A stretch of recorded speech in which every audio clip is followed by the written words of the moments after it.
Bien, bienvenue à tous ceux qui vont se joindre à nous pour la suite. Euh, Ce matin, nous poursuivons la série Les commandements de Jésus. Les commandements de Jésus, si importants pour un chrétien. On est rendu à la 13e partie. Hein? Moi, j'étais sous l'impression, quand j'ai commencé à être chrétien, qu'il y avait très peu de commandements, mais quand tu regardes l'ensemble, ben, c'est son évangile. Aujourd'hui, on va regarder ses commandements supplémentaires. On a fait Matthieu, Marc, Luc, et là, on est rendu dans l'évangile de Jean, qui, elle, a été écrit beaucoup plus tard que les autres, qu'on appelle l'évangile, mais il y a un seul évangile, mais c'est des livres qui racontent l'évangile, qui nous donnent l'évangile, les commandements de Jésus. Et on va regarder ceux-ci dans Jean, chapitre 1, puis on va aller jusqu'au chapitre 12, verset 50 ce matin. Mais avant d'aller plus loin, je demandais à Michel de venir nous lire une belle partie du psaume 119. Et on sait qu'il y a beaucoup de versets, hein, 100 quelques versets. Et en les regardant comme ça, 8 versets à la fois, on a le temps de les regarder, de les lire. Et on le lit. Fait que Michel. Oh, combien j'aime ta loi! C'est ce dont je m'entretiens tout le jour. Tu me rends plus sage que mes ennemis par tes commandements, car ils sont toujours avec moi. J'ai passé en prudence tous ceux qui m'avaient enseigné, parce que tes témoignages sont mon entretien. Je suis plus entendu que les anciens, parce que j'ai gardé tes commandements. J'ai détourné mes pas de tout mauvais chemin afin d'observer ta parole. Je n'ai pas dévié de tes ordonnances, car c'est toi qui m'as enseigné. Que ta parole est douce à mon palais, plus douce que le miel à ma bouche. Tes ordonnances me rendent intelligent, c'est pourquoi je hais toute voie de mensonge. Bien, merci beaucoup, Michel, de ce beau passage et qui va nous servir même ce matin, comme c'est la majorité du temps. Les passages vont même nous parler, vont nous servir pour le reste du message des commandements de Jésus. À la 12e partie, Jésus nous avait enseigné de se garder avec soin de l'avarice, d'être riche pour Dieu et non pas pour soi-même ou le monde. Notre trésor, il est où? Où est notre cœur? Où est notre trésor? Que nos reins soient sains, attachés, solides, et vos lampes allumées. On a vu ce que ça voulait dire, d'être prêt, parce que le Fils de l'homme va venir à l'heure qu'on n'y pensera pas. À l'heure. Combien ont calculé la dépense pour voir si on de quoi l'achever? On prêche l'Évangile, mais on ne dit pas aux gens qu'il y a un engagement, puis que de calculer, es-tu prêt à ce qu'ils deviennent ton Seigneur pour devenir ton Sauveur? Fidèle dans tout, puis on a un choix à faire. On sert soit Dieu ou soit Mammon. On ne peut pas les deux. C'est un ou l'autre, selon Jésus. Pas de mélange.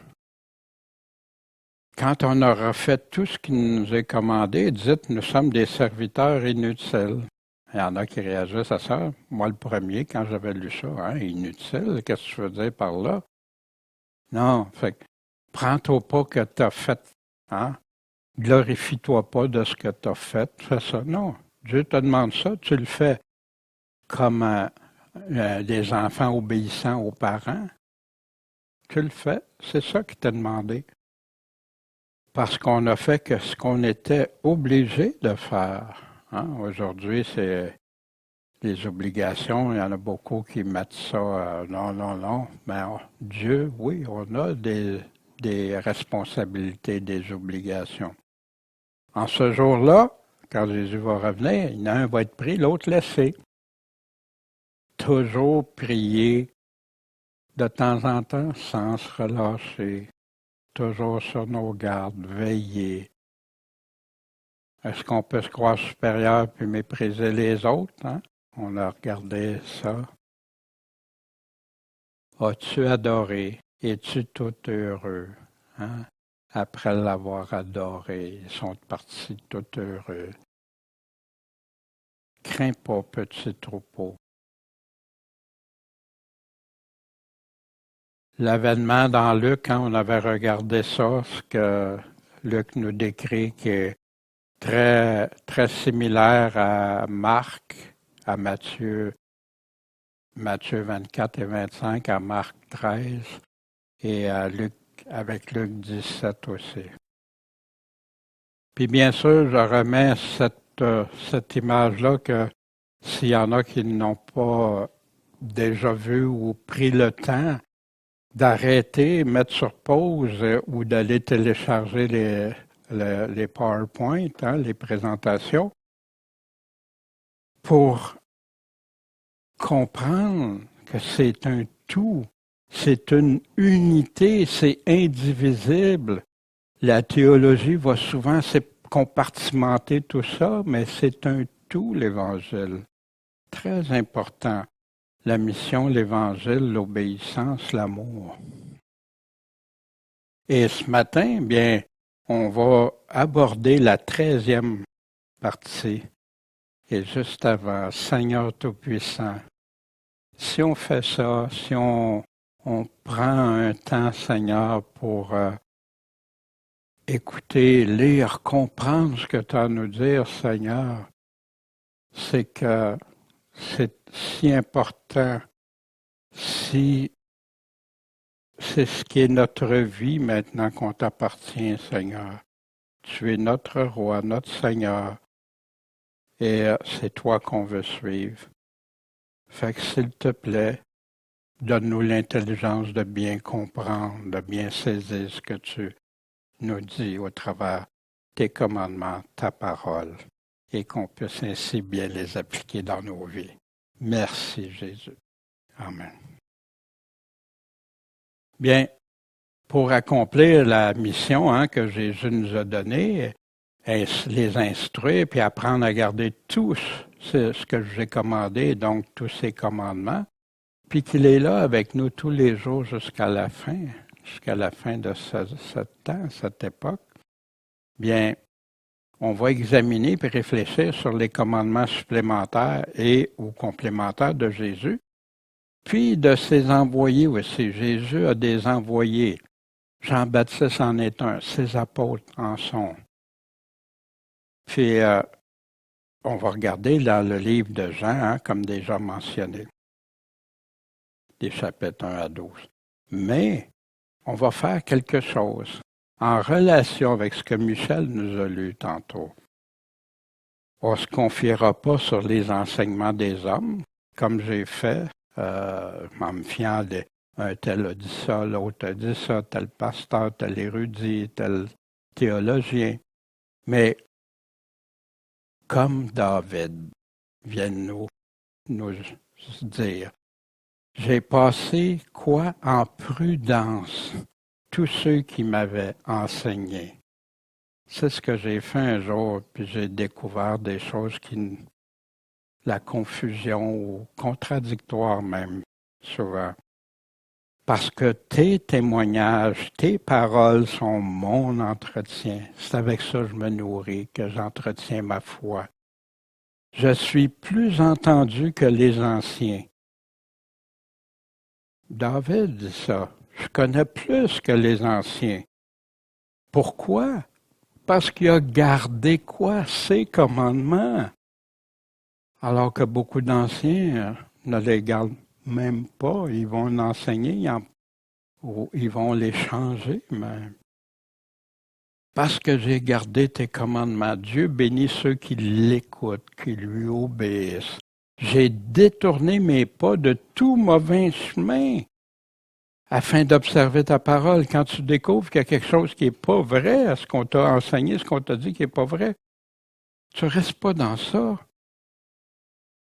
Il y en a qui le font parce qu'ils ont peur de perdre leur statut. Il y en a même pasteurs qui n'osent pas parce qu'ils ne veulent pas perdre le statut.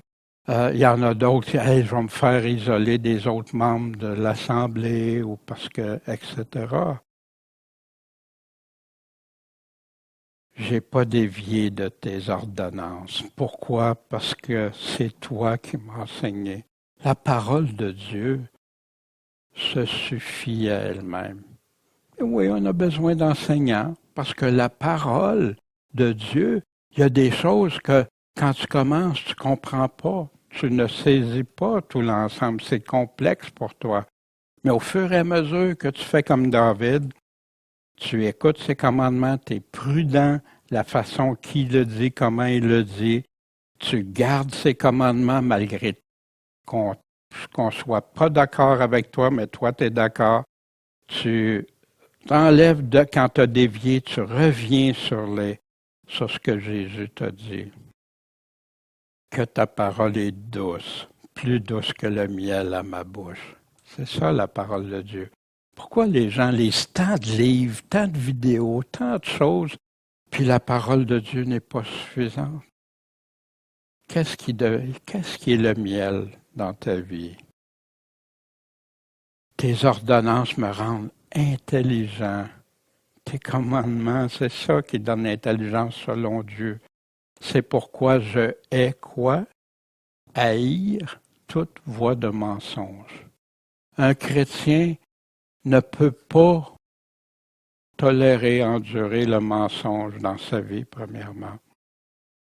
Puis quand quelqu'un dit un mensonge, même en Éphésiens, condamnez-les les œuvres infructueuses de mensonges.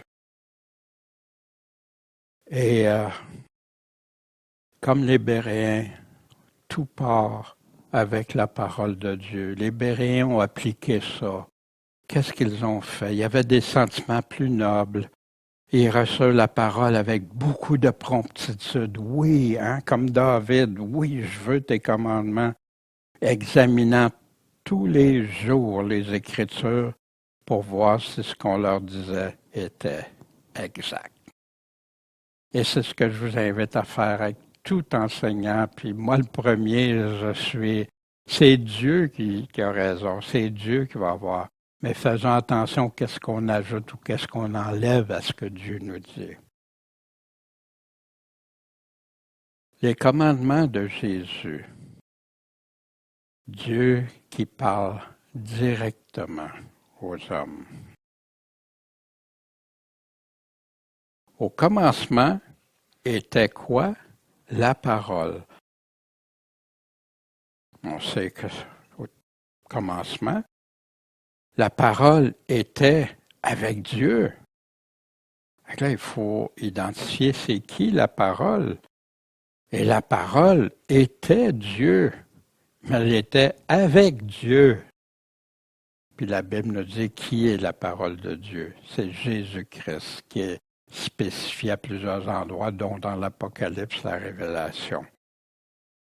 Toutes choses ont été faites par qui? Par la parole. Et rien de ce qui a été fait n'a été fait sans la parole, mais qu'on sait qui il est. En elle, la parole était quoi? La vie. Et la vie était la lumière des hommes. Et la lumière a lui dans les ténèbres. Mais malheureusement, les ténèbres n'ont pas reçu. L'apôtre Jean commence son livre avec ça, pour clarifier, préciser qui est Jésus, qui est-il. Au commencement, la parole égale Jésus, c'est Jésus. Jésus, il était avec Dieu. Jésus était Dieu. Jésus était créateur, il a créé avec le Père. Jésus, la vie est en lui. Jésus, la lumière des hommes. Jésus est la parole de Dieu Dieu qui parle directement et clairement aux hommes. Celui-ci est mon fils bien-aimé. Hein? Je le répète souvent, écoutez-le. Mais c'est ce que le Père, le commandement du Père nous a donné. Puis là, quand tu comprends ça, ben tout comme Thomas lui dit, mon Seigneur, hein, Thomas qui avait douté, puis là, mon Seigneur est mon Dieu. Amen. Amen.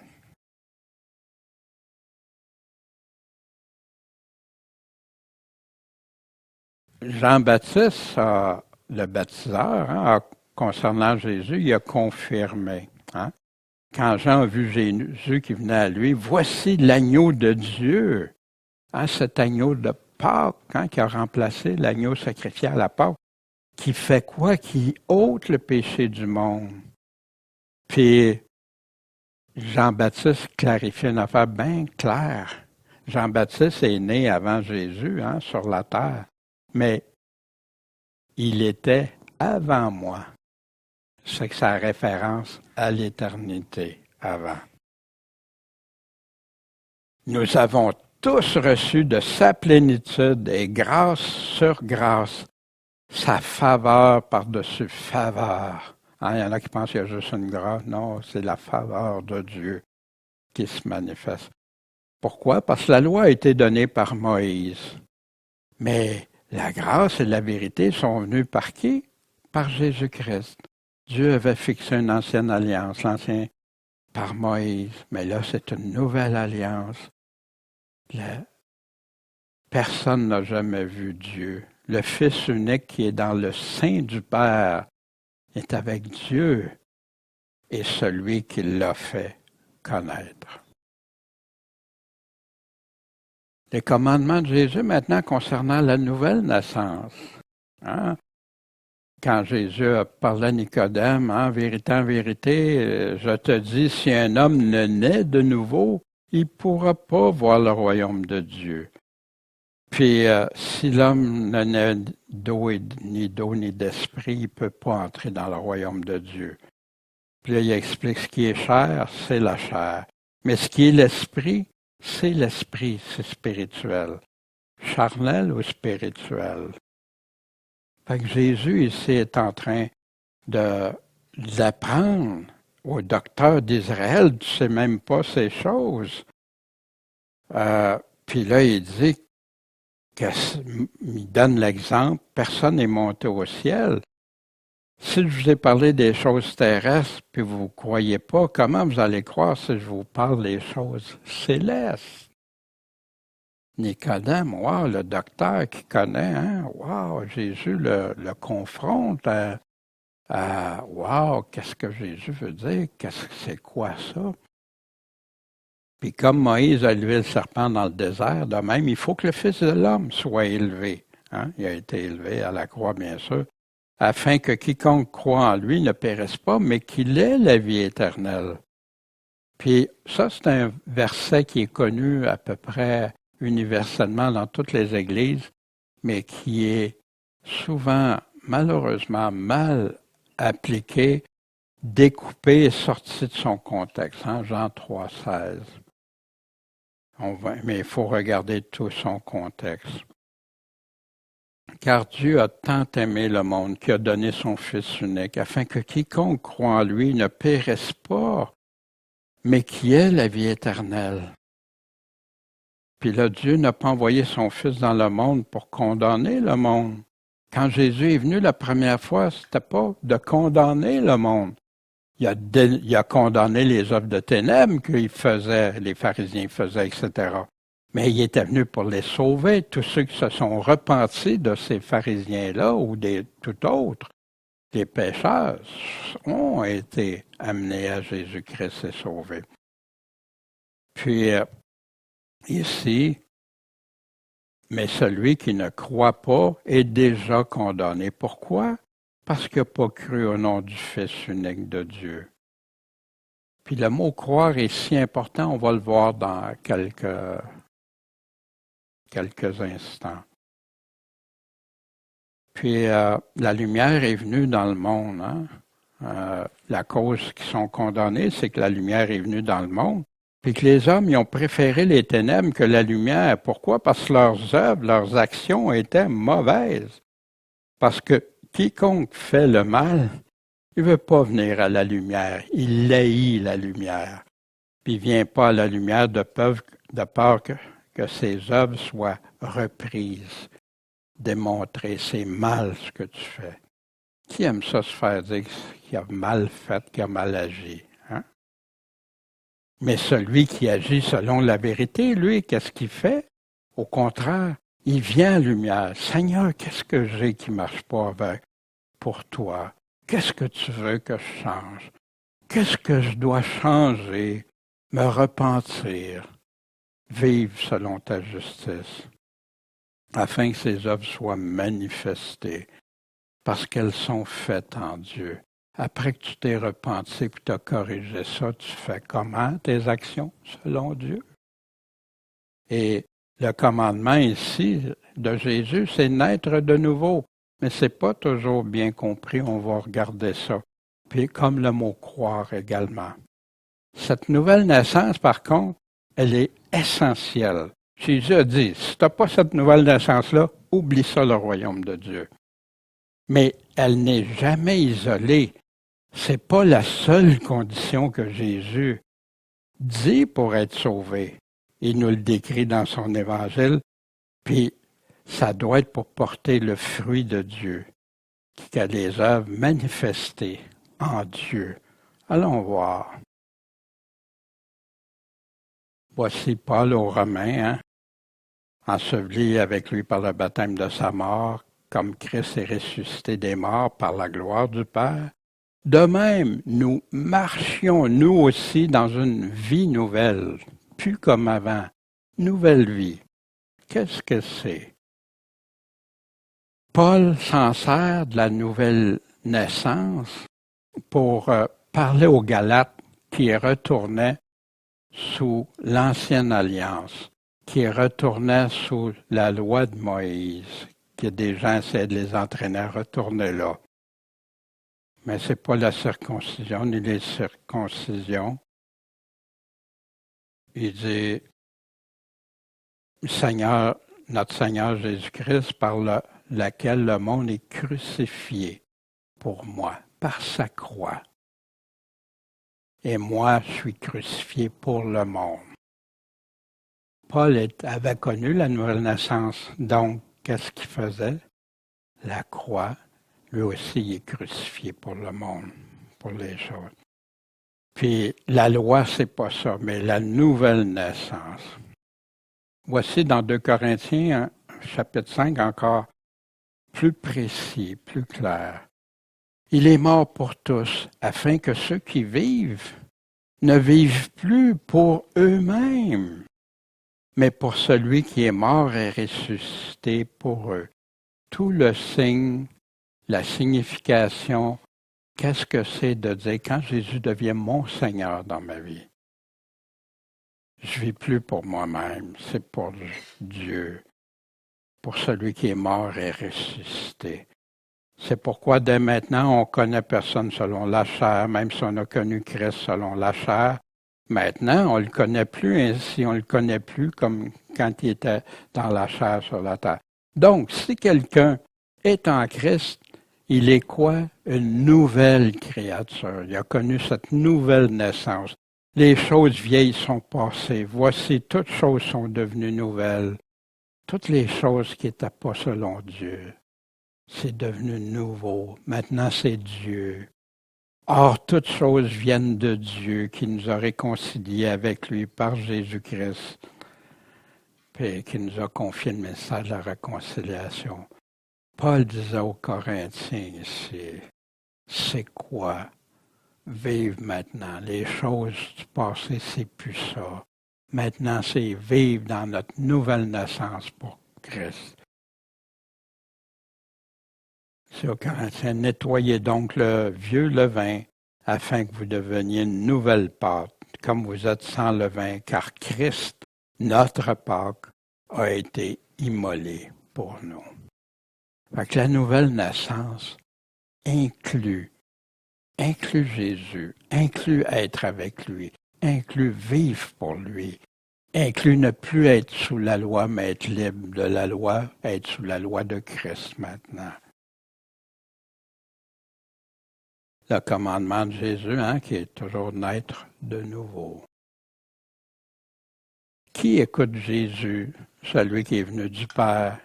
Qui croit ou lui obéisse et qui lui désobéisse.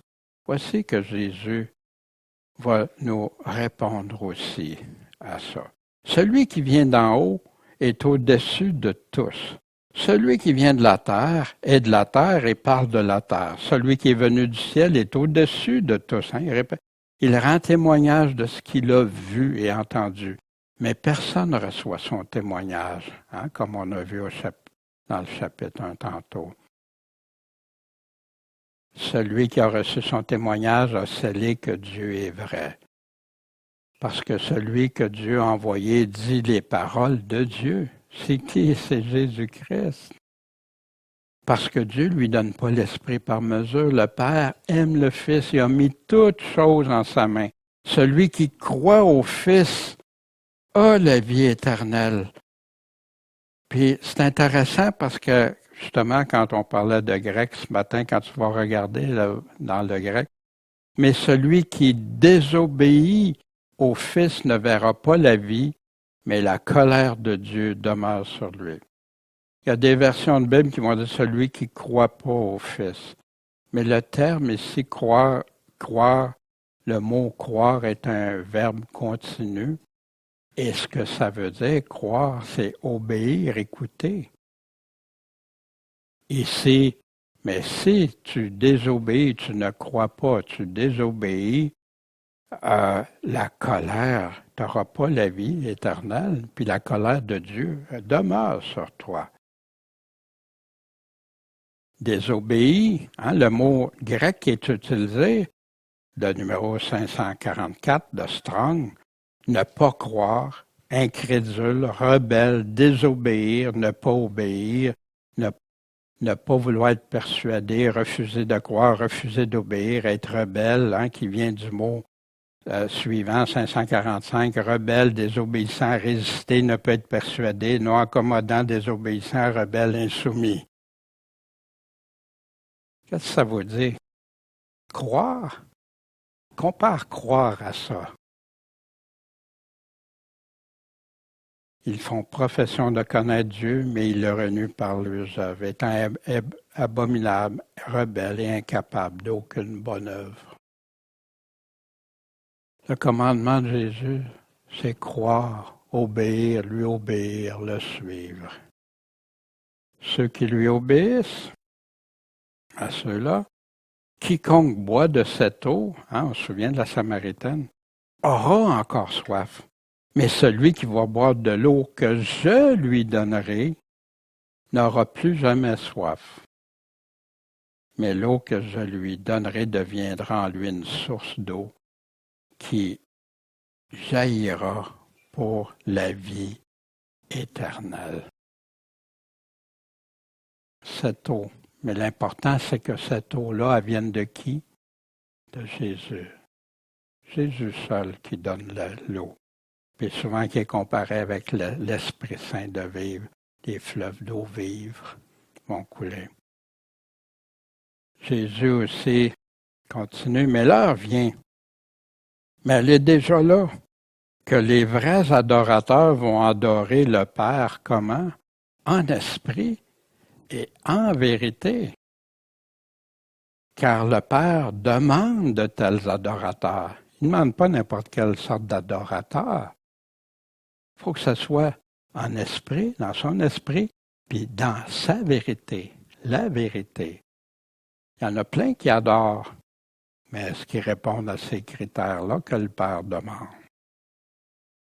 Dieu est esprit, puis il faut que ceux qui l'adorent en esprit et en vérité. Mais allons plus loin. Son commandement ici, bien sûr, c'est voir ce que Jésus nous donne, mais on va aller plus loin. Adorer en esprit et en vérité. Mais si les vrais adorateurs vont adorer le Père en esprit et en vérité, on sait que Jésus nous a dit ça, fait que Jésus est la vérité et il dit seulement ce que le Père lui a dit de dire, lui commande. Comment Jésus peut accepter sans reprendre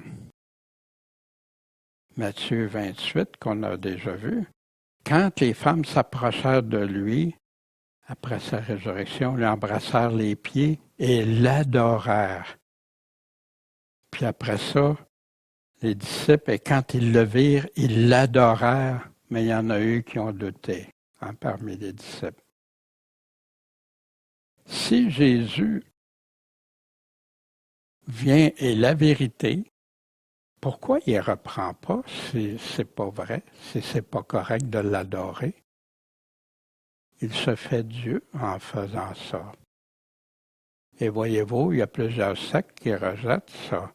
Mais Jésus, il y en a comme on entendait, ils vont changer les mots, honorer, tout ça. On va le voir s'honorer aussi. On se souvient, Thomas répondit, lui dit, « Mon Seigneur et mon Dieu. » Pourquoi Jésus n'a pas repris Thomas? Jésus aurait-il laissé passer une chose comme ça si c'était pour nous induire en erreur à faire quelque chose qui désobéirait à son Père? Jésus adorait selon Dieu, son Père.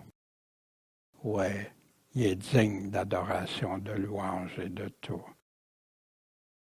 Dieu, Fils de Dieu, ensemble, Esprit Saint, ensemble, unité. Maintenant, allons voir justement un passage intéressant. Jésus dit, « Ma nourriture, c'est quoi? C'est de faire la volonté de celui qui m'a envoyé, le Père, puis d'accomplir son œuvre, son travail, ce qu'il me demande d'accomplir. » Puis là, il parle la moisson. Levez vos yeux, regardez les campagnes qui blanchissent déjà pour la moisson. Puis là, il prend l'exemple, celui qui moissonne, mais reçoit un salaire, puis recueille du fruit pour la vie éternelle. De quelle moisson il parle ici? De moisson spirituelle, bien sûr, selon l'Esprit. Afin que celui qui sème se réjouisse aussi avec celui qui moissonne.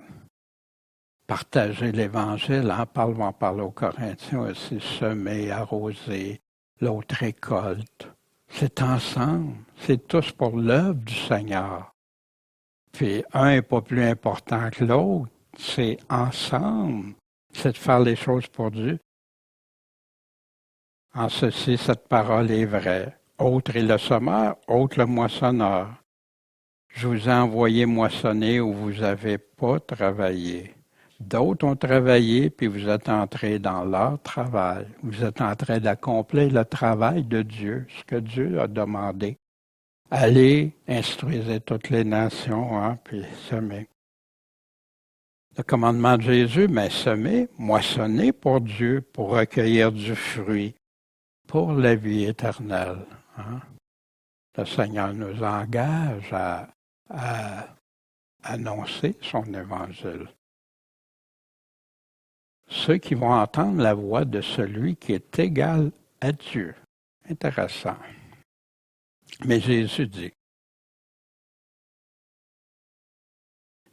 mon Père travaille jusqu'à maintenant et je travaille aussi. Les œuvres sont toujours là. À cause de ça, les Juifs cherchaient encore plus à le faire mourir. Pas seulement parce qu'il violait le sabbat, mais encore parce qu'il appelait Dieu son propre Père. Qu'est-ce que ça faisait, ça? Se faisant lui-même égal à Dieu.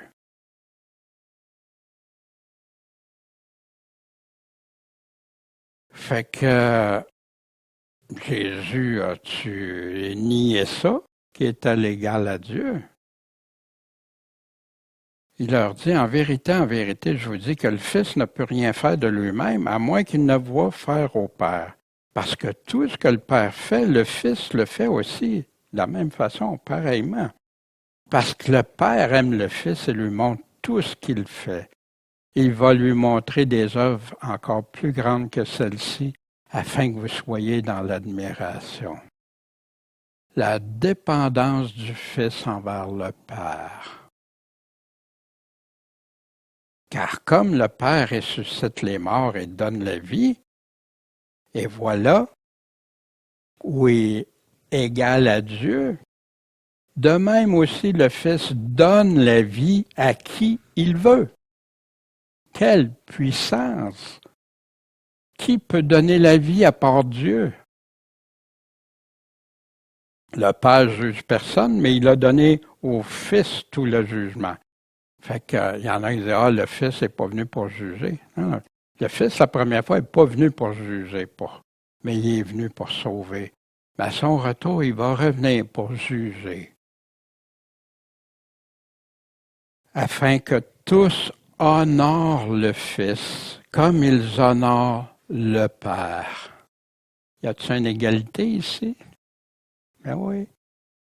Comme tu honores le Père, tu honores le Fils. Celui qui n'honore pas le Fils, qu'est-ce qu'il est en train de faire? Celui qui ne met pas Jésus à l'égal de Dieu, il est en train de faire quoi? Il n'honore pas Dieu. Il y en a, c'est Jéhovah, il n'honore pas Jéhovah. Parce que si on lit bien le texte, c'est clair.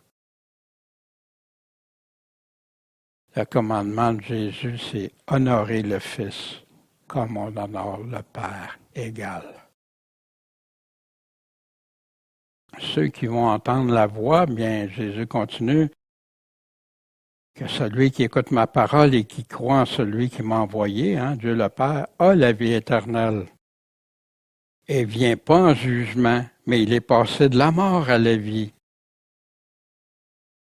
Fait que Jésus, si tu ne veux pas aller en son jugement, obéis, t'écoutes, qu'est-ce qu'il dit, tu le mets en pratique ce qu'il te dit. En vérité, je vous dis, le temps vient, puis il est déjà venu, que les morts vont entendre la voix du Fils de Dieu. Intéressant, la voix de qui vont entendre la résurrection? Le Fils de Dieu.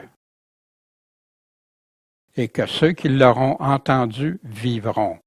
Parce que comme le Père a la vie en lui-même, il a aussi donné au Fils d'avoir la vie en lui-même. Il lui a donné le pouvoir d'exercer le jugement. Pourquoi? Parce qu'il est le Fils de l'homme. Soyez pas surpris, l'heure va venir que tous ceux qui sont dans les sépulcres vont entendre sa voix et vont sortir. Savoir ceux qui auront fait le bien fait, en résurrection de vie, et ceux qui auront mal fait, en résurrection de condamnation. Je ne peux rien faire de moi-même. Jésus confirme encore sa dépendance totale au Père. Il a obéi au Père, il a été soumis au Père, il a fait tout. Mais Dieu il a mis égal. Quand Jésus parle, c'est Dieu qui parle. Quand Jésus juge, c'est Dieu qui juge. Quand Jésus va revenir, c'est sa voix que les morts vont entendre. Mon jugement est juste, je ne cherche pas ma volonté, mais la volonté du Père qui m'a envoyé. Jésus fidèle au commandement. Est-ce que Jésus commande ici de l'écouter puis croire? On va y venir à croire. Qu'est-ce que ça veut vraiment dire? Ici, Jésus parle de ceux qui sondent les Écritures pour avoir la vie éternelle. Mais on va voir que ça ne suffit pas si les conditions de Jésus ne sont pas remplies. Sa parole, vous n'avez jamais entendu sa voix du Père, ni vu sa face. Et sa parole ne demeure pas en vous, puisque vous ne croyez pas à celui qu'il vous a envoyé. Si vous croyez à ce que le Père, vous me croirez. Vous sondez les Écritures parce qu'en elles, vous croyez avoir la vie éternelle. Et ce sont elles qui rendent témoignage de moi. Quand tu sondes les Écritures, c'est pour aller voir, comme les Béréens ont fait. Ils sondaient les Écritures. Pourquoi? Pour voir si c'était vrai. Mais en ça, ils cherchaient. Puis là, ils ont découvert que, ce qu'on lit dans les Écritures de l'Ancien Testament, ça confirme Jésus, qui il est. plein de prophéties concernant Jésus.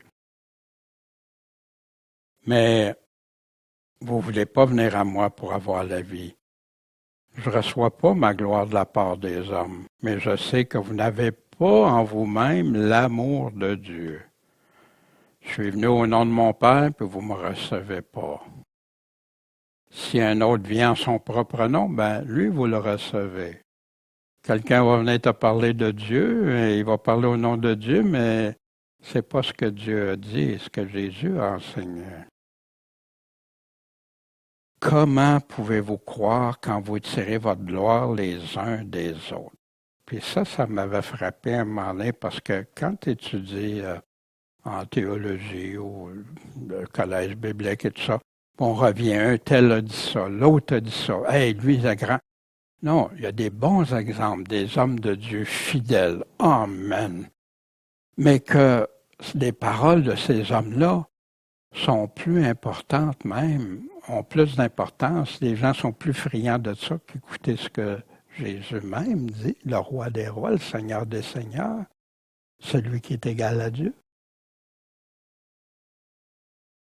Et que vous ne recherchez pas la gloire qui vient de Dieu seul.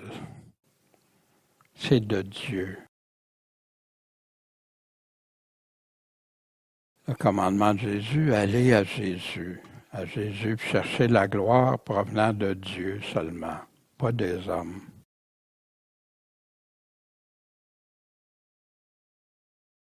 Puis Jésus a continué, si on ne croit pas ce que Moïse a écrit des commandements de Jésus, bien, vous dites Moïse, hein? Vous dites que c'est Moïse, c'est en Moïse, vous croyez, puis tout ça.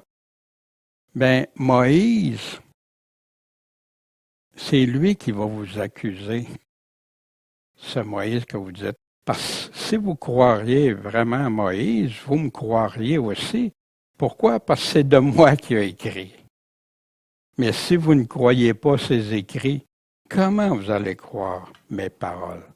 Puis vous savez que beaucoup mettent les paroles de Moïse au-dessus de Jésus. Ils aiment Jésus, ils suivent Jésus, mais quand il y a quelque chose, ils vont retourner à Moïse pour pas écouter ce que Jésus dit, mais des fois même pour confronter ce que Jésus a dit. Voici ce que Moïse disait, Deutéronome 18, 18. Dieu parle, je leur susciterai un prophète comme toi d'entre leurs frères, et je mettrai mes paroles dans sa bouche, et il leur dira tout ce que je lui commanderai. Et il arrivera que quiconque n'écoutera pas mes paroles qu'il dira en mon nom, je lui en demanderai compte. Puis il y a plein de passages qui parlaient référence à Jésus. Fait qui Moïse y a écrit de Jésus. En écrivant les paroles de Dieu, il a écrit de Jésus. Aussi dans l'Ancien Testament, aussi un autre passage. Hein? C'est pourquoi le Seigneur lui-même donnera un signe. Voici la Vierge sera enceinte, elle enfantera un fils, Jésus-Christ, et lui donnera quel nom? Le nom d'Emmanuel, qui veut dire Dieu avec nous. Et voici le passage, moi, qui m'a enlevé tout doute par rapport à Jésus-Christ. Parce qu'au début, je cheminais, je cherchais, puis là, des doutes, des fois, s'installent, où tu n'étais pas sûr. Puis moi, je dis, je vais adorer le seul vrai Dieu. Je veux pas arriver à la fin de mes jours, puis que je me suis trompé, puis tout ça. Je crois à ta parole maintenant, j'en ai la conviction. Qu'est-ce que tu t'en dis? Voici dans Ésaïe 9, c'est ça. Car un enfant nous est né, un fils nous est donné, Jésus-Christ. L'empire est mis sur son épaule. On l'appellera comment, ce fils-là? L'admirable, le conseiller, le Dieu fort, le Dieu puissant, le Père d'éternité. Wow! Dieu et le Fils et le Père sont un. Le prince de la paix pour accroître l'empire, pour donner une prospérité sans fin, toujours éternelle au trône de David et à son royaume, pour l'établir et l'affirmer dans l'équité et la justice selon Dieu, dès maintenant et à toujours. Qui va faire ça, qui va faire naître un enfant, puis qu'on va l'appeler comme ça? C'est l'Éternel des armées qui va faire ça. Moi, ça a tout brisé mes doutes. Jésus, tu es. Puis là, je me suis mis à genoux. Puis je l'adorais. C'est quoi l'importance que le Fils de Dieu a pour le Père? Voici ce que David, dans le psaume 2, pourquoi ce tumulte parmi les nations? Pourquoi les peuples projettent des choses vaines qui valent rien devant Dieu? Les rois de la terre se sont levés, les princes se sont concertés ensemble contre l'Éternel et contre son oint, contre son Messie, contre son Christ. Rompons leurs liens, disent-elles, jetons loin de nous leurs cordes, la liberté, on n'en veut pas de ça. Celui qui est assis dans les cieux, lui, s'en rira. Le Seigneur se moquera d'eux. Alors il leur parlera comment dans sa colère. Il les épouvantera dans son courroux, une colère sévère. Et moi, il y en a qui pensaient juste Dieu amour, non, la bonté de Dieu, mais la sévérité de Dieu, puis la colère de Dieu qui demeure sur ceux qui ne veulent pas se repentir, devenir comme ce pourquoi Dieu les a créés. Et moi, dira-t-il, j'ai sacré mon roi sur Sion, ma montagne sainte. Je publierai le décret de l'Éternel. Il m'a dit, tu es mon fils, aujourd'hui je t'ai engendré. Il y en a qui ont de la difficulté. Jésus a été créé. Non, Jésus était là avant. Mais quand il est venu sur la terre, il a fallu qu'il soit engendré. Il a fallu qu'il devienne un homme.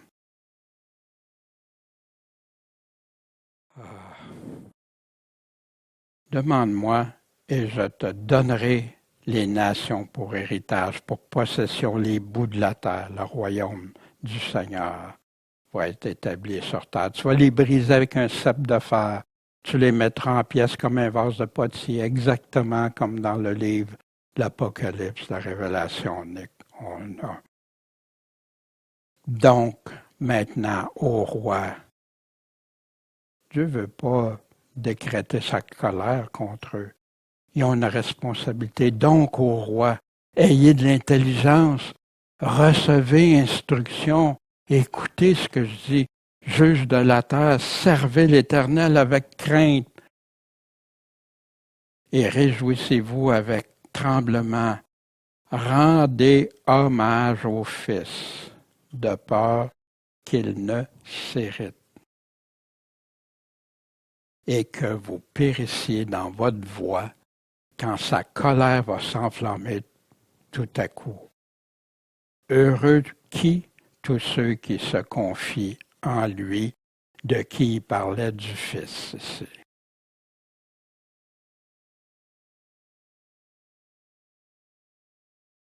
Celui qui n'honore pas le Fils, qui ne l'écoute pas, exactement ce qu'on lisait dans Jean au chapitre 5 tantôt. Quiconque n'écoutera pas mes paroles, qu'il dira en mon nom, je lui demanderai compte. La vraie nourriture permanente de Jésus. Travailler, œuvrer. Il y en a qui sont allergiques au mot œuvre. Pourtant, Jésus l'utilise, même va nous juger selon nos œuvres. Travailler non pas pour la nourriture qui périt. Il est en train de parler spirituellement. Ben oui, tout le monde a besoin de travailler pour manger. Ou se faire aider. Mais pour celle qui demeure, la nourriture qui va demeurer jusque dans la vie éternelle, et que le Fils de l'homme vous donnera, parce que le Père l'a marqué de son sceau. Mais qu'est-ce qu'on va faire pour travailler aux œuvres de Dieu? Jésus répond, c'est ici l'œuvre de Dieu, que vous croyez en qui? En celui qui l'a envoyé.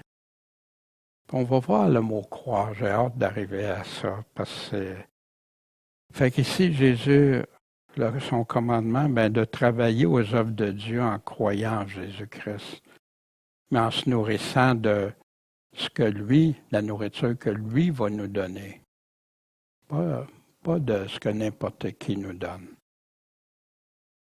Les commandements de Jésus pour ceux qui se nourrissent de la vraie source, parce que le pain de Dieu est celui qui est descendu du ciel et qui donne la vie au monde. C'est lui le pain de vie. Seigneur, donne-nous toujours ce pain-là. Je suis le pain de vie. Hein? Ça ne peut pas être plus clair. Celui qui vient à moi n'aura jamais faim et celui qui croit en moi n'aura jamais soif. Spirituellement, de l'esprit qui est en train de parler. Ceux qui sont nés de nouveau. Mais je vous l'ai dit, vous m'avez vu, puis vous ne croyez pas. Tout ce que le Père me donne viendra à moi, puis je ne mettrai pas dehors celui qui vient à moi, parce que je suis descendu du ciel pour faire pas ma volonté, mais la volonté de celui qui m'a envoyé, celui qui veut qu'on en vienne tous à repentance, puis qu'on soit sauvés. C'est ici la volonté du Père qui m'a envoyé, que je perde aucun de ceux qu'il m'a donnés, mais que je les ressuscite quand? Au dernier jour. C'est ici la volonté de celui qui m'a envoyé, que quiconque contemple, admire le Fils et croit en lui ait la vie éternelle, puis je le ressusciterai au dernier jour. Quelle belle promesse! Il nous demande de croire, de lui remettre l'honneur, l'hommage, hein, qu'on en parlait. C'est lui, l'égal à Dieu. Son commandement, venir à Jésus, puis se nourrir et s'abreuver, mais de lui. Le croire pour vivre. Pas ce que n'importe qui nous raconte, puis qui nous présente comme étant la vérité en découpant ce que Jésus nous a dit. Jésus poursuit, hein, celui qui croit en moi a la vie éternelle. Je suis le pain de vie. C'est ici le pain descendu du ciel, afin que celui qui en mange ne meure pas. Je suis le pain vivant qui est descendu du ciel. Si quelqu'un mange de ce pain, il vivra éternellement. Et le pain que je lui donnerai, c'est ma chair. Je la donnerai pour la vie du monde. Il y en a qui n'ont pas compris ça. Il y en a même qui pensent que Jésus, sa chair, hein, est dans un aliment. C'est pas ça qu'il est en train de nous dire. C'est je donnerai ma chair. Il a donné sa chair sur la croix. Fait que là, comment il peut nous donner sa chair à manger? Puis, je vous dis en vérité, si vous ne mangez la chair du Fils de l'homme et si vous ne buvez son sang, vous n'aurez pas la vie en vous-même. Fait que là, il y en a qui prennent ça selon la chair, mais c'est pas de ça. Jésus va corriger, va dire de quoi il est en train de parler vraiment. Et celui qui mange ma chair et boit mon sang a la vie éternelle, je le ressusciterai au dernier jour. Parce que ma chair, c'est vraiment une nourriture, puis mon sang, c'est vraiment un breuvage. Celui qui mange ma chair, qui boit mon sang, demeure en moi et moi en lui. Moi, j'avais de la misère au début avec ça, tu sais, j'étais confus avec ça.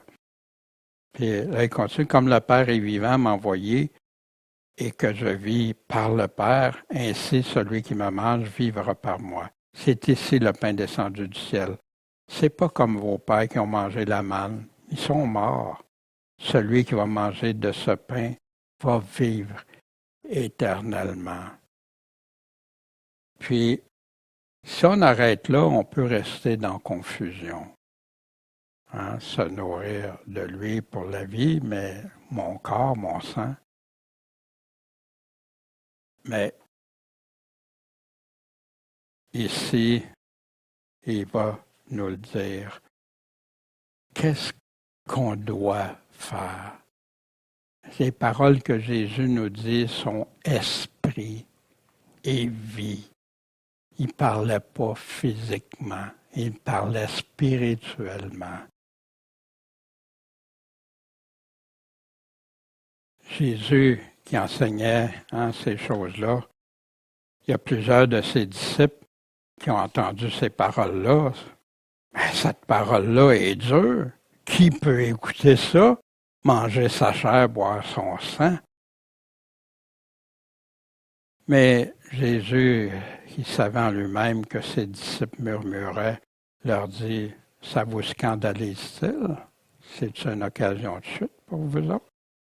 Qu'est-ce que ça va être si vous voyez le Fils de l'homme monter où il était auparavant? Pas encore arrivé, mais ça s'en vient. C'est l'Esprit qui donne la vie, qui vivifie. La chair sert de rien. Les paroles que je vous dis, ces paroles-là, ma chair, mon sang, c'est quoi? C'est esprit et vie. C'est spirituel et la vie éternelle. Mais il y en a parmi vous qui ne croient pas. Puis ça, c'était ses disciples. Parmi eux autres, il y avait les 70 qui avaient été prêchés, fait des miracles, puis tout, là. Mais Jésus savait dès le commencement qui étaient ceux qui ne croyaient pas. Après avoir été disciple de Jésus, l'avoir suivi, là, il arrive, « Ah, Jésus, on t'a suivi, on a fait même des affaires pour toi, mais là, tes paroles sont trop dures. » Mais savez-vous que ça arrive à des chrétiens, ça? Ils suivent Jésus jusqu'à temps, soit de tribulation, soit les choses de la vie, soit des choses. Puis là, ils arrêtent là. Non, tes paroles, c'est trop dur. Ce que tu dis, non. Puis arrête là. Pourquoi qu'ils croyaient? Ils savaient qu'ils ne croyaient pas, parce que croire aussi, c'est un verbe continu. Tu crois ou tu ne crois pas. C'est un ou l'autre. Puis sans la foi, sans croire, tu ne peux pas plaire à Dieu. Puis il a parlé aussi de, bien sûr, de Judas qui le trahirait. C'est à cause de ça que j'ai dit que personne ne peut venir à moi si ça lui est donné par mon Père.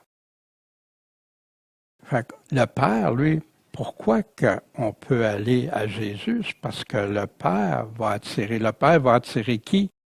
Ceux qui ont un cœur pour se tourner vers Dieu, ceux qui sont prêts à se repentir, ceux qui obéissent à ce que le Père a dit. Puis Jésus nous enseigne, repentez-vous, convertissez-vous. Fait que là, ben, si tu fais ça, ben oui, Jésus. Hein, Jésus lui-même, repentez-vous, convertissez-vous, faites-vous baptiser, suivez-moi, écoutez mes paroles, mettez-les en pratique. Mais dès lors, plusieurs de ses disciples ont abandonné, sont retirés, puis ils n'étaient plus avec lui, ils n'allaient plus avec lui. Fait que ceux qui disent « Ah, tu peux croire, tu sais, ils ont cru un temps, ils sont sauvés », c'est pas ça que le texte nous dit. Parce que sans la foi, c'est impossible de plaire à Dieu.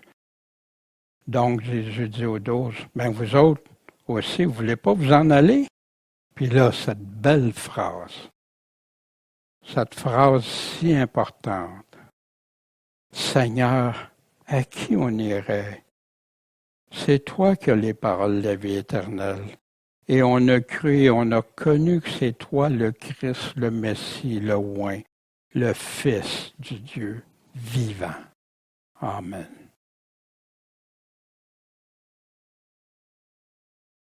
Et c'est comme commandement de Jésus, ce qu'on peut, en tout cas ce que je retiens, c'est discerner les paroles, non selon la chair, mais selon ce qui est spirituel, selon l'esprit. Quand tu veux comprendre ta Bible, quand tu veux connaître, tu dois le faire. Ce qui est esprit spirituel pour pouvoir t'amener à croire les vraies choses.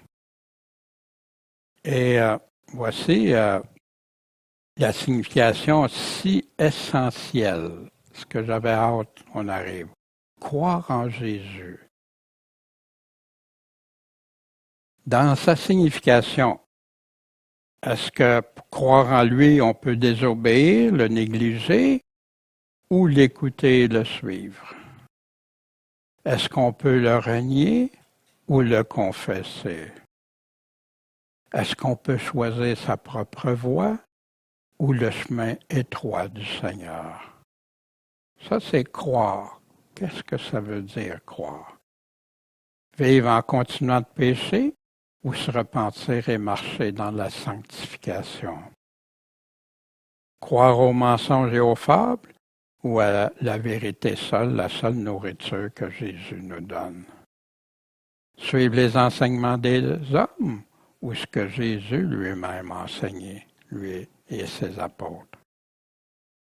Est-ce qu'on croit quand on est insouciant, tiède, sans fruit, ou quand on est engagé, déterminé et prêt?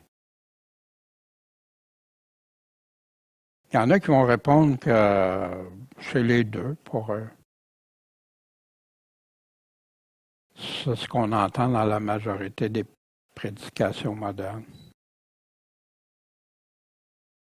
Celui ou celle qui est prête à prendre sa croix, perdre sa vie ici-bas, a tout pour l'écouter, le suivre coûte que coûte, ou même pas préférer sa propre vie ici-bas. Qu'est-ce que ça veut dire, croire Jésus? Croire quand il parle.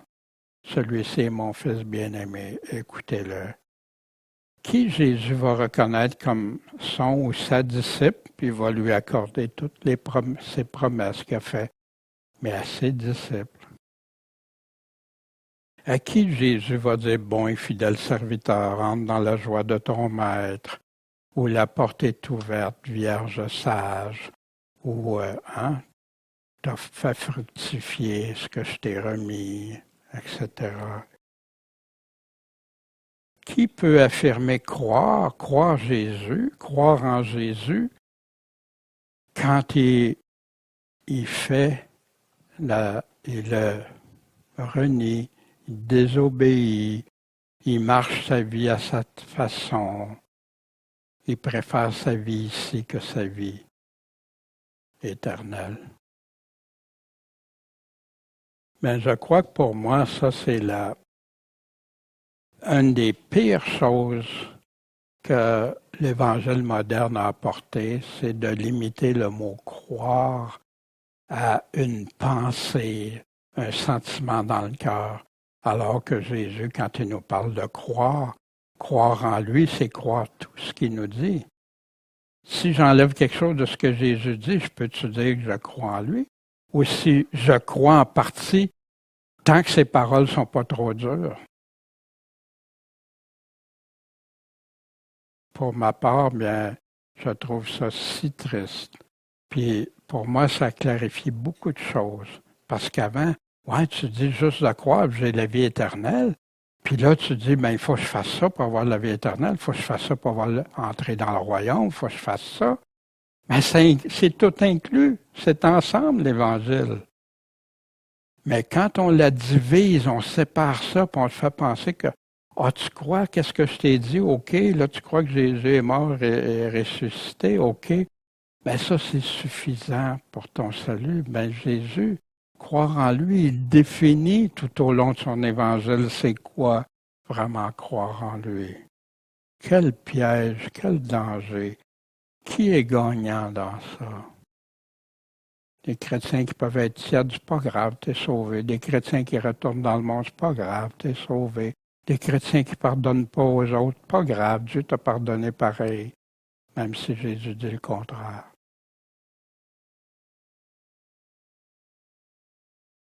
Quelques autres paroles de Jésus. La femme qui avait été prise en situation d'adultère, puis qu'il avait emmené devant Jésus pour la faire piéger Jésus aussi, puis la faire condamner, puis tout ça. Il n'avait pas emmené l'homme en passant, mais qui était aussi coupable. Fait que là, dans la loi de Moïse, c'était écrit, la lapidation, puis tout ça. Fait que Jésus, puis en passant, ce texte-là, dans Jean, est supprimé dans les textes grecs modernes.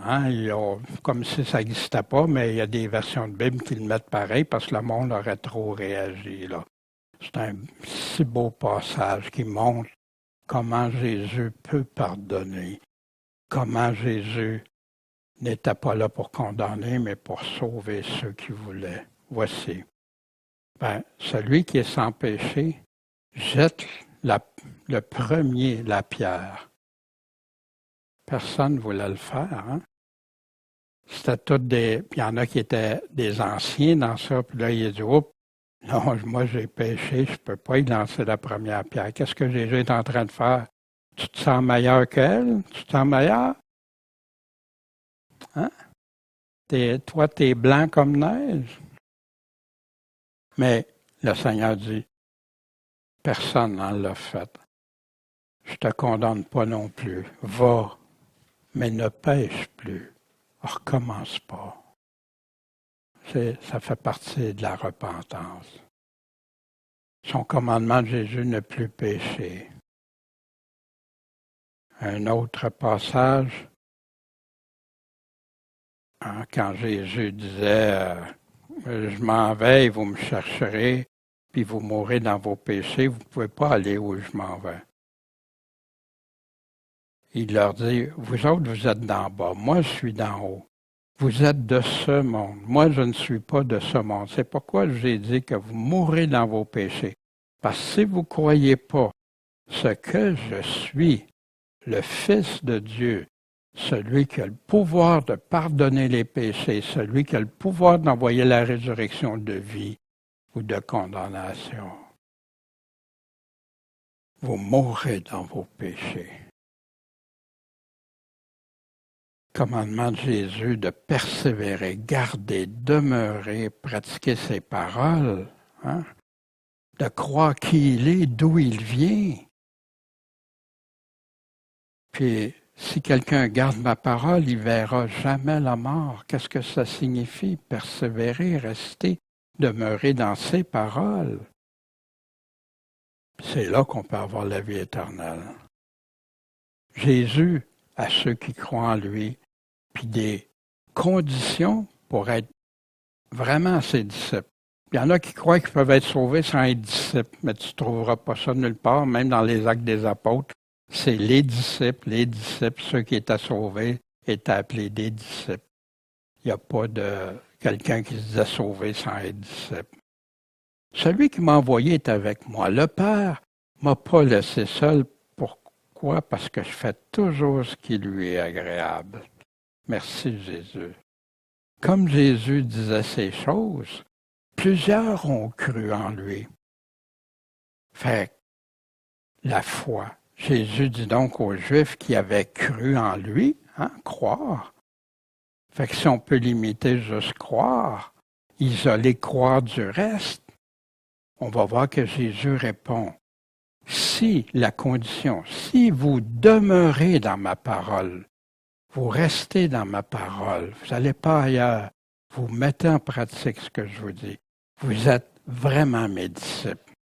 Et vous connaîtrez la vérité et la vérité vous affranchira. Moi, je me souviens au début de ma vie chrétienne, je pensais à toute la vérité, tout ça. Là, tu lis, tu te rends compte que, ça, je savais pas ça, ça, je savais pas ça. Mais c'est en cheminement. Mais ce qui vient mettre des embûches, des fois, c'est que tu écoutes des personnes qui disent différemment de Jésus. Puis là, ça t'emmène ailleurs. Le commandement de Jésus, pour être vraiment son ou sa disciple, on doit demeurer, persévérer dans ses paroles, ses commandements. Puis là, wow, t'es sous la protection de ton Seigneur. Vous connaîtrez la vérité, puis la vérité va vous rendre libre. Nous, les pharisiens, on est de la prospérité d'Abraham, puis tu dis que tu vas nous libérer. On n'a jamais été esclave de personne. Mensonge en partant. Parce qu'après Abraham, les Juifs ont été sous l'emprise de l'Égypte. Ils ont été sous l'emprise de Nebuchadnezzar. Ils ont été sous l'emprise, ils ont été esclaves. Daniel, on se souvient de Daniel. Ils ont été esclaves. Mais là, en basant, on n'a jamais été esclave de personne. Comment tu dis vous serez affranchis, vous serez libres? En vérité, je vous dis que quiconque s'adonne au péché, il est esclave du péché. Si donc le Fils vous affranchit, là vous allez être véritablement libre. Mais c'est quoi la condition? Il faut que le Fils nous affranchisse. Puis là, ils disent, notre Père, c'est Abraham. Mais Jésus répond, si vous étiez vraiment les enfants d'Abraham, vous feriez quoi? Les œuvres d'Abraham. Mais maintenant, vous voulez me faire mourir? Moi qui vous ai dit la vérité que j'ai apprise de Dieu, le Père. Abraham, lui, n'a pas fait ça. Vous faites les œuvres de votre Père, puis il lui décrit c'est qui le Père, c'est Satan. Nous autres, non, on a un seul Père, c'est Dieu. Si Dieu était votre Père, vous m'aimeriez, parce que c'est de Dieu que je proviens, que je suis issu. Car je ne suis pas venu de moi-même, mais c'est lui qui m'a envoyé. Pourquoi vous n'êtes pas capable de comprendre mon langage? C'est parce que vous ne pouvez pas écouter ma parole. Puis le Père dont vous êtes issus, c'est le diable. Puis vous voulez accomplir les désirs de votre Père. Fait qu'il était conduit par le malin. Il a été meurtrier dès le commencement. Pensons à ce qu'il a fait au tout début. Puis après ça, avec Abel, Caïn. Il n'a pas persisté dans la vérité parce qu'il n'y a pas de vérité en lui. Quand il dit le mensonge, il parle de son propre fond. Parce qu'il est menteur, le père du mensonge. Puis il y a beaucoup de dénominations qui ne réalisent pas que c'est ça qui se produit, qui ont des mensonges d'entrée. C'est triste. On doit les aimer, demander à Dieu, prier pour eux. Puis, qu'est-ce qu'on peut faire si on peut aider à ce qu'ils en viennent, mais écoutez juste Jésus.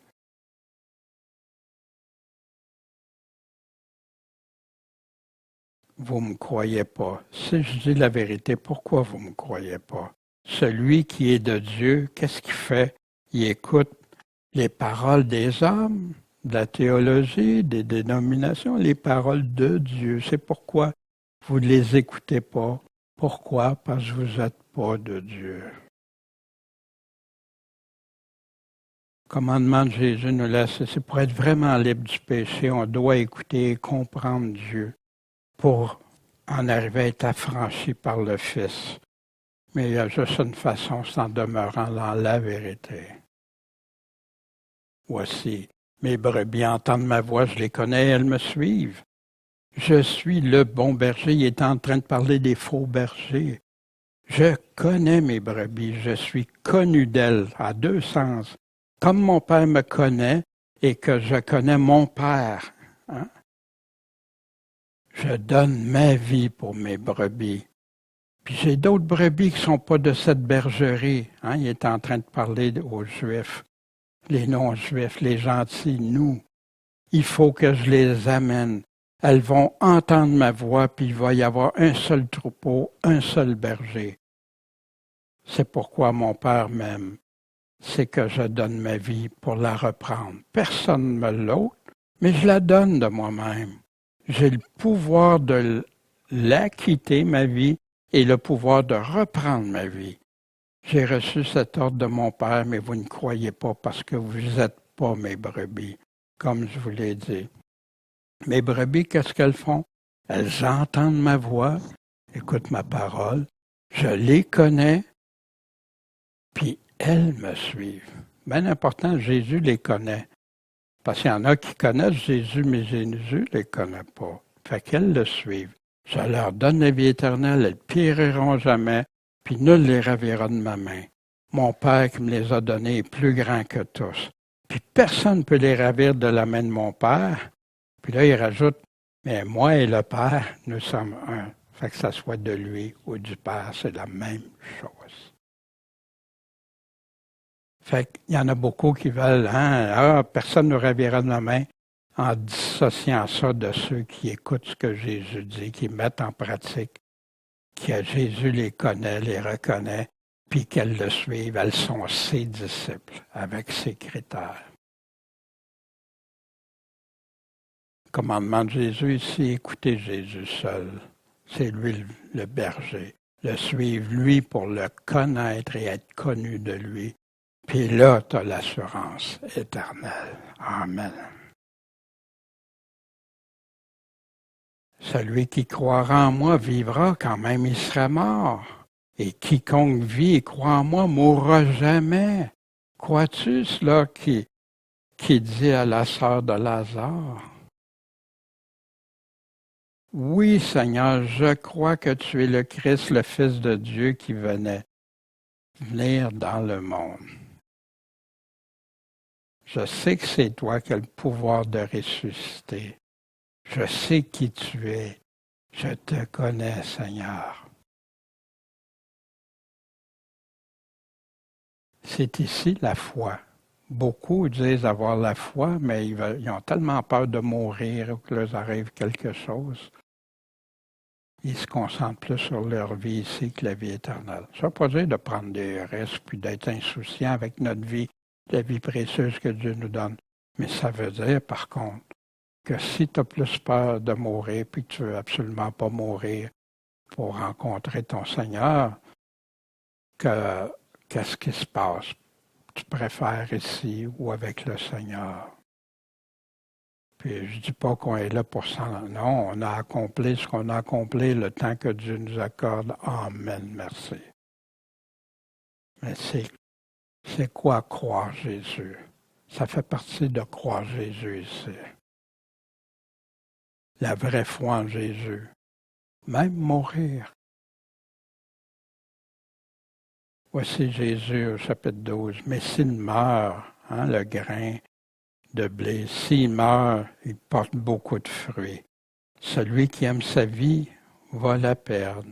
Et celui qui haït sa vie dans ce monde va la conserver pour la vie éternelle. Pourquoi haïr? Parce qu'on n'est pas ici, on n'est que de passage ici. Le monde est contre Jésus, contre le oint. On a lu dans le psaume 2, c'est ce qui se passe. Puis nous, on aime notre Seigneur. Si quelqu'un me sert, qu'il me suive, qu'il soit mon disciple, qu'il obéisse, qu'il fasse ce que je lui demande. Et où je serai, là aussi sera mon serviteur. Puis si quelqu'un me sert, on sert Jésus, le Père va l'honorer. Savez-vous, des fois, comme on reçoit des médailles ou des honneurs ou des choses. Moi, ça m'est arrivé dans mon travail, le premier ministre ou le sous-ministre ou, en tout cas, ministre de la Sécurité publique. Fait que là, c'est un honneur, tu sais. Mais non, un chrétien, ben non, ben merci Seigneur, tu m'as aidé à accomplir ça, puis tout ça. Mais ça fait quelque chose. Regardez ceux qui reçoivent des honneurs, pour vrai, des choses vraies qu'ils ont faites.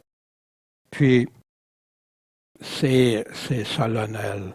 Mais imaginez, quand c'est le Père céleste, le Créateur de l'univers, qui va t'honorer parce que tu as servi son Fils comme il te l'a demandé.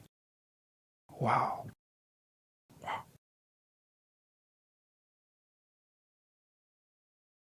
Le commandement de Jésus, c'est préférer vivre pour Dieu, porter du fruit selon Dieu, le servir et le suivre.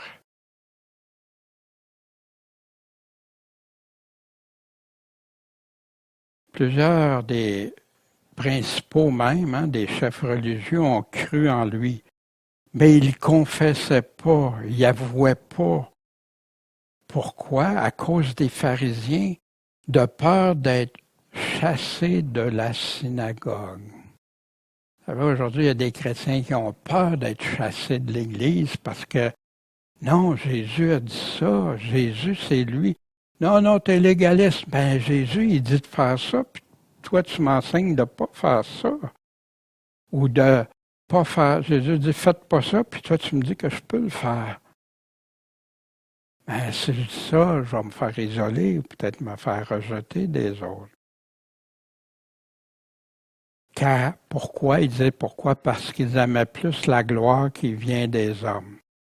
Oh, ben, c'est pas la gloire que je veux rester, c'est juste pour être frère. Non, parce que tu cherches plus qu'est-ce que les personnes vont dire de toi que qu'est-ce que Dieu. Tu cherches la gloire des hommes plus que la gloire de Dieu. Jésus s'est écrié puis a dit, celui qui croit en moi ne crois pas en moi, mais en celui qui m'a envoyé. Pourquoi Jésus disait ça? Pour le faire réaliser, vous êtes en train de si vous croyez pas, c'est le Père que vous croyez pas, là. Parce qu'il savait comment ils étaient tous concentrés sur le Père. Celui qui me voit qui? Celui qui m'a envoyé. Je suis venu dans le monde, moi qui suis la lumière, afin que quiconque, n'importe qui croit en moi, on sait ce que ça veut dire croire, ne demeure pas dans les ténèbres. Et si quelqu'un entend mes paroles, ne croit pas, je le juge pas. Pourquoi? Parce que je ne suis pas venu pour juger le monde, mais pour sauver le monde. Ah, ben Jésus ne nous jugera pas, il est venu juste pour nous sauver. Souvent, des versets découpés s'arrêtent là. Voici ce que Jésus est en train de vraiment dire. C'est vrai que la première fois, il n'est pas venu pour juger, condamner. Ça, il va le faire plus tard à la résurrection ou la transformation, l'enlèvement. Celui qui me rejette,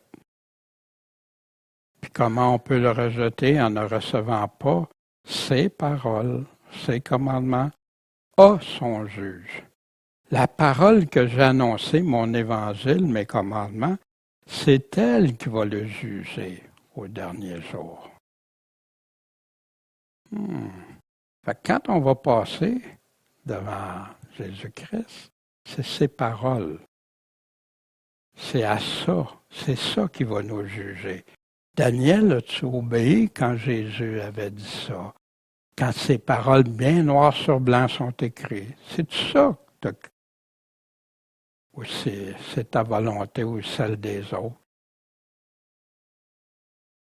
Parce que je n'ai pas parlé de moi-même, mais le Père qui m'a envoyé m'a prescrit ce que je devais dire et annoncer. Et je sais que son commandement, il a donné plusieurs commandements. Oui, c'est ça, c'est son commandement. Ça englobe tout. Son commandement, c'est quoi? C'est la vie éternelle. Tu veux avoir la vie éternelle? Suis son commandement. Celui-ci est mon Fils bien-aimé. Écoutez-le. Les choses donc que je dis, je les dis comme mon Père me les a dites. Oh non, nous autres, Jésus, nous autres, c'est plus Dieu. C'est plus lui qu'on écoute. Petit problème, hein? Parce que Dieu lui a donné son autorité à Jésus-Christ, son Fils. Puis il les a dit comme Dieu l'a dit. Dieu ne reniera pas sa parole. Le commandement de Jésus, c'est confesser, avouer qui est Jésus dans notre vie. Pas avoir peur de ce que les autres vont dire. Croire que toutes les paroles de Jésus sont le commandement de Dieu. Jamais le rejeter, ni lui, ni ses paroles. Parce que ça va être ses paroles au bout du compte qui vont nous juger. Qu'est-ce qu'on veut en faire? De façon plus personnelle, la signification si essentielle de croire à Jésus, qui est la base de tout, puis que malheureusement n'est pas enseignée, tout comme les commandements de Jésus ne sont pas enseignés partout. Ou quand ils sont enseignés, c'est juste facultatif. Naître de nouveau, c'est une condition, que notre vie soit transformée, qu'on se repente, qu'on se convertisse, qu'on l'aime de tout notre cœur, qu'on lui obéisse, qu'on le suive. Se nourrir, s'abreuver exclusivement de Jésus. Persévérer, garder, demeurer, pratiquer ses paroles pour ne pas connaître la mort. Avoir cette vie éternelle qu'il nous promet, mais il met toutes ces conditions tout le temps, Jésus. Moi, quand j'entends « c'est inconditionnel l'Évangile », en partant, tu contredis Jésus. En partant, il dit, si tu ne te repens pas, pas de royaume. Si tu ne te convertis pas, pas de royaume. Si tu n'es pas, pas de royaume, etc., etc. C'est rempli. Pour être vraiment son disciple, on doit demeurer, persévérer dans ses paroles et commandements. C'est pas l'histoire de juste une fois, puis on a prié dans son cœur. Ça, c'est un début. un tout début. Pour être vraiment libre du péché, on doit écouter et comprendre Dieu pour être affranchi par le Fils en demeurant dans la vérité. Libre, libéré. Il y en a qui disent c'est impossible, ils vont toujours, parce qu'ils prennent un bout de verset découpé, ils vont toujours pécher. C'est pas ça, parce que Jésus dit si vous péchez, si tu ne coupes pas, tu ne te débarrasses pas de ça, tu t'en vas à perdition. Fait qu'on a une responsabilité avec son aide, avec notre désir certain de dire Dieu, tu es ça, fais-moi aimer ça comme tu es ça. Puis fais-moi aimer ce que toi tu aimes. Puis le Seigneur répond à ces prières-là. Puis libre aussi de la liberté, on en parlera un autre tantôt, mais libre ici, on peut être libre de la loi de Moïse, libre du péché, libre de notre propre chair, de faire selon les désirs, libre du monde, de vivre selon le monde. C'est ça la vraie liberté en Jésus. Pas faire tout ce qui te tente. Écouter Jésus seul, le suivre lui, pour le connaître et être connu de lui. Là, personne ne nous ravira de sa main si on le suit, on l'écoute, on le suit. Préférer vivre pour Dieu, porter du fruit selon Dieu, le servir et le suivre. Puis, confesser Jésus, croire toutes les paroles de Jésus qui sont le commandement de Dieu. Ne jamais le rejeter, ni lui, ni ses paroles. Parce qu'à la fin, c'est ces paroles auxquelles on aura à répondre, qu'on devra rendre compte. Mon Père Céleste, merci de ta parole, tes paroles, Seigneur, qui sont claires, mais qu'on a souvent facilité à changer le sens parce que dans notre époque, tes paroles ne sont plus à la hauteur à laquelle les gens les placent, même c'est ceux qui parlent de toi. Seigneur, c'est toi le maître, c'est toi le patron. C'est à toi qu'on va être redevable. Aide-nous, bénis nos frères et sœurs qui nous écoutent, qui veulent te plaire, qui veulent te servir, qui veulent avoir la vie éternelle, mais la vraie vie selon ce que toi t'as déterminé, avec tes critères à toi. Béni sois-tu, Seigneur, puis qu'on puisse te voir un jour, puis que tu puisses nous dire, bon et fidèle serviteur, entre dans la joie de ton Maître.